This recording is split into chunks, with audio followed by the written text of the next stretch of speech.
تو اب سرکار دو عالم صلی اللہ تعالیٰ علیہ وسلم نے فرمایا او بلال. بلال نے کہا جی لجپال. بلال نے کہا جی لجپال.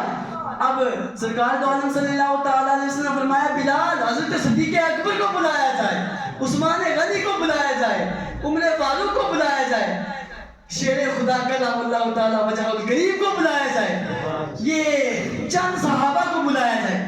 جب چند صحابہ آئے نا تو انہوں نے سوچا شاید سرکار دو عالم صلی اللہ تعالیٰ علیہ وسلم آج کسی بڑی جنگ پہ بھیج رہے ہیں. تو سرکار دو عالم صلی اللہ تعالیٰ علیہ وسلم نے ان تمام صحابہ سے فرمایا کہ وہ پوری بات بتائیے کہ یہودی کا بچہ ہے, مجھ سے بڑا پیار کرتا ہے, بہت محبت کرتا ہے. وہ یہ نہ سوچے کہ یک طرفہ پیار ہے, وہ یہ نہ سوچے. حضور کی محبت دیکھو آپ, حضور فرما رہے ہیں کہ اب وہ یہودی کا بچہ یہ نہ سوچے کہ صرف میں محبت کرتا ہوں, سرکار نہیں محبت کر رہے, یک طرفہ پیار ہو جائے گا. اب میں یہ چاہ رہا ہوں کہ اب ہم چلیں, وہ تو بیمار ہے, وہ نہیں آ پایا, میری خواہش ہے کہ میں اس کے گھر جاؤں. عیادت کے لیے سبحان اللہ حضور چاہ رہے ہیں ایک ننھے سے غلام کے لیے. ابھی 4-5 دن ہوئے آئے, محبت میں مبتلا ہوا, وہ بھی سرکار عالم صلی اللہ تعالیٰ علیہ وسلم. اب سرکار دو عالم صلی اللہ تعالیٰ علیہ وسلم آگے آگے جا رہے ہیں, حضور لجپال آگے آگے جا رہے ہیں, تابعدار پیچھے پیچھے آ رہے ہیں. سبحان اللہ. لجپال آگے آگے جا رہے ہیں, تابعدار پیچھے پیچھے, وفادار پیچھے پیچھے آ رہے ہیں. اب سرکار دو عالم صلی اللہ تعالیٰ علیہ وسلم جا رہے ہیں, جاتے جاتے اب یہودی کے گھر پہ پہنچے, دستک دی, کچھ سستی کا ماحول چھایا ہوا ہے. ایک مطلب تمام اسلامی بھائی ہاتھ اٹھا کے سبحان اللہ کا نعرہ دے, بولے سبحان اللہ, سبحان اللہ, یا رسول اللہ, یا رسول اللہ, یا حبیب اللہ, یا حبیب اللہ. ہوا کچھ ایسے دستک دی. یہودی باہر آیا, یہودی باہر آ کے دیکھنے لگا, تعجب میں پڑ گیا, محمد میرے بوئے تھے, محمد آئے. سرکار دو عالم صلی اللہ تعالیٰ علیہ وسلم نے فرمایا ہاں میں محمد, آپ کا بیٹا جو مجھ سے بڑی محبت کرتا ہے, 5 دن سے آ رہا تھا, میں نے سنا ہے کہ وہ بیمار ہے, تو میں نے سوچا میں خود ہی آ جاؤں. اب وہ یہودی کہنے لگا اچھا اب سمجھ آئی. سرکار نے فرمایا کیا سمجھ آئی؟ یہودی کہنے لگا کہ رات سے میرا بچہ بیمار ہے, رات سے میرے بچے کو بخار ہے, لیکن یہ میں یہ کیا دیکھ رہا ہوں کہ رات سے وہ بار بار دروازے کی طرف دیکھ رہا تھا. سبحان اللہ, سبحان اللہ. سرکار عالم صلی اللہ تعالیٰ علیہ وسلم نے فرمایا اجازت ہے؟ یہودی نے کہا ایک بار نہیں 1000 بار آپ آئیں, ایک بار نہیں 1000 بار آپ آئیں. سرکار عالم صلی اللہ تعالیٰ علیہ وسلم تیز قدم سے اس بچے کے پاس گئے. بچہ عرض کرنے لگا یا رسول اللہ صلی اللہ تعالیٰ علیہ وسلم, اگر اٹھنے کی ہمت ہوتی, اگر مجھے اٹھنے کی ہمت ہوتی, یا رسول اللہ صلی اللہ تعالیٰ علیہ وسلم میں لیٹ کر نہیں, بیٹھ کر نہیں, کھڑا ہو کر آپ کا استقبال کرتا. شاعر کہتا ہے نا کی محمد سے وفا تو نے تو ہم تیرے ہیں, کی محمد سے وفا تو نے تو ہم تیرے ہیں, یہ جہاں چیز ہے کیا لو قدم تیرے. سبحان اللہ. کیا وہ یہودی کا بچہ اب چارپائی پہ سویا ہوا تھا, لیٹا ہوا تھا. سرکار عالم صلی اللہ تعالیٰ علیہ وسلم کے پاس میں بیٹھے, اس کا سر مبارک اپنی گود میں رکھا اور انگلیاں اپنی انگلی مبارک ان کے سر پہ پھیرنے لگے اور محبت بڑی باتیں کرنے لگے. کئی صحابہ فرماتے ہیں بہت دیر باتیں کی. سرکار عالم صلی اللہ تعالیٰ علیہ وسلم اور اس یہودی کے بیٹے نے کئی ٹائم تک بہت دیر تک باتیں کرتے رہے. باتیں کرنے کے بعد اب سرکار عالم صلی اللہ تعالیٰ علیہ وسلم واپس آنے لگے. اب واپس آنے لگے تو وہ یہودی کا بچہ کہنے لگا یا رسول اللہ صلی اللہ تعالیٰ علیہ وسلم ایسے تو نہیں جانے دوں گا, ایسے نہیں جانے دوں گا, پانی پی کے جاؤ. سرکار نے فرمایا پانی کی ضرورت نہیں ہے, میں پانی نہیں پیوں گا. پھر کہا, یہودی کے بیٹے نے کہا یا رسول اللہ صلی اللہ علیہ وسلم میں نے سنا ہے آپ کو شہد پسند ہے, شہد لاؤں؟ سرکار نے فرمایا شہد کی بھی کوئی ضرورت نہیں ہے. اب یہودی کا بچہ کہنے لگا دودھ, میں نے سنا ہے کہ دودھ آپ بہت پسند کرتے ہو, دودھ لاؤں؟ سرکار نے فرمایا دودھ کی بھی کوئی ضرورت نہیں ہے, دودھ بھی نہیں پیوں گا. اب وہ یہودی کا بچہ کہنا کچھ تو لے کے جانا پڑے گا, کچھ تو کھا پی کے جانا پڑے گا. یہودی کا بچہ کہنے لگا آپ ذرا ٹھہریں. سرکار عالم صلی اللہ علیہ وسلم سے فرمانے لگا آپ ذرا ٹھہریں, میں اپنی والدہ سے کہوں کھانا بنائے کھا کر جائیں. سرکار عالم صلی اللہ تعالیٰ علیہ وسلم فرمایا نہیں مجھے کھانے کی بھی کوئی ضرورت نہیں ہے, مجھے کسی چیز کی ضرورت نہیں ہے. اب جب وہ یہودی کا بچہ ضد کرنے لگ گیا کہ کچھ نہ کچھ تو قبول کرنا پڑے گا, اب سرکار تو عالم صلی اللہ تعالیٰ علیہ وسلم نے فرمایا اگر کچھ چیز دینا ہی چاہتا ہے, مجھے راضی کرنا ہی چاہتا ہے, تو اپنا دین دے دے, تم مصطفیٰ راضی ہو جائیں گے. میرا کلمہ پڑھ لے, مصطفیٰ راضی ہو جائیں گے. اب وہ بیٹا, اب وہ یہودی کا بچہ والد کی طرف دیکھنے لگا, ابا قبول کر لوں, پڑھ لوں کلمہ میں. پیارے اور محترم اسلامی بھائیوں, یہاں غور کیجیے, سرکار دو عالم صلی اللہ تعالیٰ علیہ وسلم نے فرمایا کہ کلمہ پڑھ لے, مصطفیٰ راضی ہو جائیں گے. یہودی کا بچہ کہنے لگا والد کو کہ کلمہ پڑھ لوں, تو والد نے تو وہ سارا ماجرا دیکھ لیا تھا کہ وہ یہودی خود آیا, دروازہ کھولا, سرکار اندر آئے, اور سرکار تو عالم صلی اللہ تعالیٰ علیہ وسلم نے یہودی کے بیٹے کو اپنی گود میں رکھا. یہ تمام ماجرا دیکھنے کے بعد وہ یہودی کا بچہ کہنے لگا قبول کر. والد نے کہا اگر تو نے ایسے محمد کا کلمہ پڑھنا ہے, ایسے لجبات کا دین قبول کرنا ہے, ایسے پیارے محمد کا کلمہ پڑھنا ہے, تو اکیلا کیوں پڑھے گا؟ میں بھی پڑھتا ہوں, تیری والدہ بھی ہوں, تو بھی پڑھ. 10 دینوں کی دین اسلام میں داخل ہوگی. تینوں کے تینوں پر لا الہ الا اللہ محمد رسول اللہ صلی اللہ علیہ وسلم, تینوں کے تینوں اسلام میں داخل ہوگی. سبحان اللہ. پیارے اور محترم اسلامی بھائیوں, جب تینوں کے تینوں اسلام میں داخل ہو گئے, اب سرکار دو عالم صلی اللہ تعالیٰ علیہ وسلم واپس تشریف لائے. پیارے اور محترم اسلامی بھائیوں, دیکھیں نا, حضور کی محبت ہونی چاہیے. یہ محبت نام جو ہے نا, یہ محبت نام کے قسم ہے. یہ محبت یہ دنیاوی بھی ہوتی ہے, محبت حضور کی بھی ہوتی ہے, محبت حقیقی بھی ہوتی ہے. محبت آپ نے نام سنا ہے مولانا جامی رحمۃ اللہ علیہ کا, مولانا جامی رحمۃ اللہ علیہ کا. محبت ہو تو ویسی محبت ہو, محبت ہو تو محبت حقیقی ہو, دنیاوی محبت نہیں کہ ہم کہہ رہے ہیں ہم آقا کے غلام ہیں. غلامی رسول میں یہ بھی ہم کبھی کبھی نعرہ لگا دیتے ہیں, غلامی رسول میں موت بھی قبول ہے, موت بھی قبول ہے, حق ہے بھائی, موت بھی قبول ہے, لیکن سرکار دو عالم صلی اللہ تعالیٰ علیہ وسلم کے بتائے ہوئے راستے پر چلنا بھی حق ہے. سرکار دو عالم صلی اللہ تعالیٰ علیہ وسلم کی سنت ہے داڑھی رکھنا, جو کہ ہمارے منہ پہ داڑھی ہوتی نہیں ہے. سرکار دو عالم صلی اللہ تعالیٰ علیہ وسلم کی سنت ہے سنت والا لباس پہنا, جو کہ ہم پہنتے نہیں. سرکار دو عالم صلی اللہ تعالیٰ علیہ وسلم کی حدیث بھی ہے کہ علم سیکھو, تو ہم علم سیکھتے نہیں. سرکار دو عالم صرف نعرے لگانے یا پھر یہ محبت کہنے سے محبت حقیقی, حضور سے محبت پکی سچی ہونا, تو تب پتہ چلے گا حضور کی محبت ہے. حضور کی محبت میں حضرت جامی رحمۃ اللہ تعالیٰ علیہ دن بھر رویا کرتے, ہر وقت رویا کرتے تھے. حضرت مولانا جامی رحمۃ اللہ علیہ حضور کی محبت میں اتنا رویا کرتے تھے, پوری داڑھی مبارک وہ آنسو سے بھر جایا کرتی تھی. اب حضور سے محبت تھی. اب وہ جب حضور مدینہ جانے کے لیے چلے, تو اب اونٹوں کا قافلہ جا رہا تھا کہ وہ بھی ساتھ میں چلے گئے. اب جو مدینہ کا راہب تھا اس وقت, حضور صلی اللہ تعالیٰ علیہ وسلم خواب میں آئے کہ مولانا جامی آ رہا ہے, اس کو مدینے نہیں آنے دینا, اس کو مدینے نہیں آنے دینا. اب وہ راہب جو تھا وہ اس نے اعلان کروایا کہ مولانا جامی کون ہے. جامی رحمۃ اللہ علیہ کھڑے ہو گئے, میں ہوں جامی. وہ راہب کہنے لگا کہ